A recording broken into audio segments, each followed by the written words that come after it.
बहुत अमीर घर में पैदा हुआ था। मेरे पापा मेरे पैदा होने से पहले बहुत ज्यादा खुश थे, यहाँ तक कि उन्होंने देखभाल के लिए अमेरिका से नर्स बुलाई थी। लेकिन जैसे ही मैं पैदा हुआ, मेरे पापा जो हमेशा हंसते रहते थे, मुझे देखते से ही वो गुस्सा हो गए, क्योंकि मेरी जो आंखें थी उनसे मैच नहीं हो रही थी। उनको लगा था कि मेरी भी आंखें उनकी तरह सुंदर सुंदर होगी, लेकिन पता नहीं क्या केमिकल लोचा हुआ और मैं बदसूरत पैदा हो गया। मुझे देखकर मेरा बाप गुस्सा हो गया और नर्स को बोला कि उसको कचरे के डब्बे में फेंक दो। अरे नर्स, ये क्या पैदा हो गया? अच्छी, इसको जल्दी से मेरी आंखों के सामने से ले जाओ। मैं इसकी शक्ल 1 मिनट के लिए भी बर्दाश्त नहीं कर सकता। उसके बाद कैरी मुझे कचरे के डब्बे में फेंक दिया गया और मेरे साथ बहुत बुरा हुआ और एकदम से मेरी पूरी की पूरी जिंदगी बदल गई। कैरी मुझे मेरे बाप ने तो निकाल दिया था, इसलिए मैं उस रात पहुंच गया कब्रिस्तान, क्योंकि बहुत तेज बारिश हो रही थी और कब्रिस्तान में एक छत थी जिसके अंदर मैंने सोचा कि मैं रात बिताऊंगा। लेकिन मुझे बहुत डर लग रहा था क्योंकि आसपास बहुत सारी कब्रें थी। फिर मुझे बहुत ज्यादा नींद आने लगी तो कब्र के अंदर एक बेड लगा था तो मैं उसके अंदर जाके सो गया। फिर कैरी मैंने पूरी रात उस कब्र में उस कंकाल के साथ बिताई। लिटरली मैंने 2 बार अपना बिस्तर गीला कर दिया था डर के मारे। फिर उसके बाद सुबह होते से मैं भागा फटाफट से। फिर उसके बाद मैं पहुंच गया एक अनजान सी विलेज में जहाँ पर मैं किसी को नहीं जानता था। कैरी उस गाँव के अंदर मुझे भीख कर मांगनी पड़ गई थी क्योंकि मैं पिछले 2 दिन से भूखा था। पहले तो मुझे कोई भीख नहीं दे रहा था, सब लोग बस मेरी शक्ल देख के मुझे इग्नोर करके मेरे सामने से जा रहे थे। फिर मैंने गाना गाना चालू किया अपनी दुखी कहानी का। घर जला है मेरा, क्या बिगड़ा तेरा, मुझे तो मेरे बाप ने छोड़ दिया।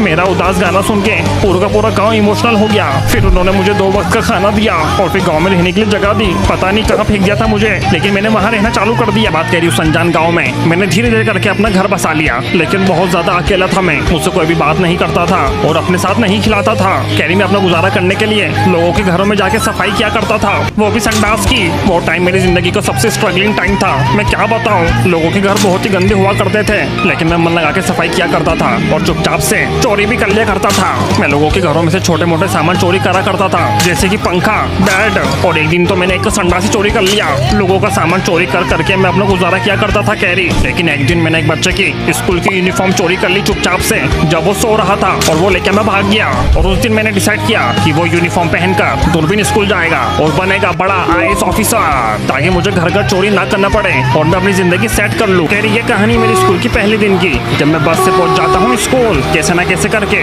मुझे लगा था कि स्कूल जाने के बाद मैं बहुत बड़ा आदमी बन जाऊंगा। मैंने ठान लिया था कि मैं मन लगा के पढ़ाई करूंगा, लेकिन पहले दिन मेरी पिटाई कर दी गई। स्कूल की पुलिस ने मुझे बहुत मारा क्योंकि उनको मेरी शक्ल पसंद नहीं आई। और फिर मेरी धुलाई करने के बाद मेरी किताबें संडास के अंदर फेंक दी, यहाँ तक कि मेरा स्कूल बैग भी फेंक दिया। लेकिन उसके बाद मैं जैसे ही क्लास के अंदर पहुँचता हूँ, टीचर मेरे पे गुस्सा हो जाती है। कहाँ थे तुम और तुम्हारे में से बदबू क्यों आ रही है? मैं उनको बताता हूँ कि पुलिस ने मुझे मारा और मेरी किताबें संडास में फेंक दी, पर वो टीचर पता नहीं क्यों मेरे पे यकीन नहीं करती और मुझे मार मार के भगा देती है। मैं चुपचाप से क्लास छोड़ के चले जाता हूँ और मैं खुद को कोसता हूँ कि मैंने पैदा होकर गलती क्यों कर दी। लेकिन तभी मुझे आवाज आती है कि बचाओ बचाओ। तभी मैं देखता हूँ कि एक लड़की क्लासरूम के अंदर बंद हो चुकी है। मैं उसकी हेल्प करता हूँ और उसको बाहर निकाल लेता हूँ। Thank you. तुम कौन हो?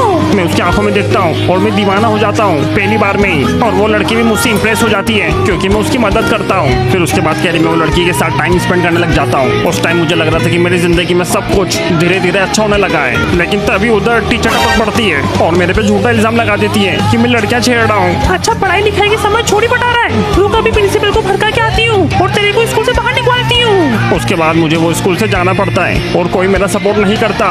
मुझे बेदर्दी से स्कूल से निकाल दिया जाता है और साथ में स्कूल से बैन भी कर दिया जाता है। इतना सब कुछ होने के बाद मैं समझ जाता हूँ कि माइनक्राफ्ट वर्ल्ड के अंदर मेरे लिए अब कोई जगह नहीं है। फिर मैं अपनी जिंदगी का सबसे टफ डिसीजन लेता हूँ और माइनक्राफ्ट की सबसे ऊंची बिल्डिंग से मैं छलांग मार देता हूँ। जैसे ही मैं कूदा, मेरी स्पीड स्लो हो गई, पता नहीं क्या हुआ, मैं एकदम धीरे धीरे गिरने लगा नीचे और पेड़ पे जाकर लैंड हो गया। मैं सोच में था कि मेरे साथ ऐसा क्यों हुआ, क्या मेरे अंदर कोई नेचुरल पावर है। मैं 2 मिनट के लिए खुद को सुपरमैन समझने लगा, लेकिन तभी मेरे सामने प्रकट हो जाते हैं माइनक्राफ्ट के भगवान नॉच। उन्होंने ही मेरी जान बचाई थी। मेरे पे स्लो पोशन मारकर मैं उनके सामने अपना सर झुकाता हूँ और वो मुझे अपने साथ एक गुफा में ले जाते हैं। गुफा में ले जाने के बाद नॉच भगवान ने सबसे पहले मेरे चेहरे की प्लास्टिक सर्जरी करी और मुझे नया चेहरा दिया, जिसकी वजह से मेरी आंखें सही हो गई और मेरे चेहरे पे जो दाग धब्बे थे वो भी खत्म हो गए। उसके बाद नॉच भगवान ने मेरे सर के ऊपर एक मशीन लगाई जिसकी मदद से उन्होंने मेरी दिमाग की कोडिंग कर दी। नॉच भगवान ने कोडिंग कर मुझे 2 पावर थी। एक तो बहुत ज्यादा दूर देखने की और सबसे ज्यादा सोचने की, जिसकी वजह से मैं बन गया माइनक्राफ्ट हिस्ट्री का सबसे स्मार्टेस्ट विलेजर। उसके बाद नौज भगवान ने मुझे एक जगह के कोऑर्डिनेट्स दिए और मुझसे बोला, जा दूरबीन, यहाँ तू खुशी खुशी रह पाएगा। जाके इस बंदे से मिल, तेरी जिंदगी बदल देगा ये। और कभी भी मुसीबत में हो तो मुझे याद करना। मैंने वो नौज भगवान की बात सुनी और उनकी बात सुन के मैं चले गया उनके दिए हुए वो कोऑर्डिनेट्स पे मुझे मिला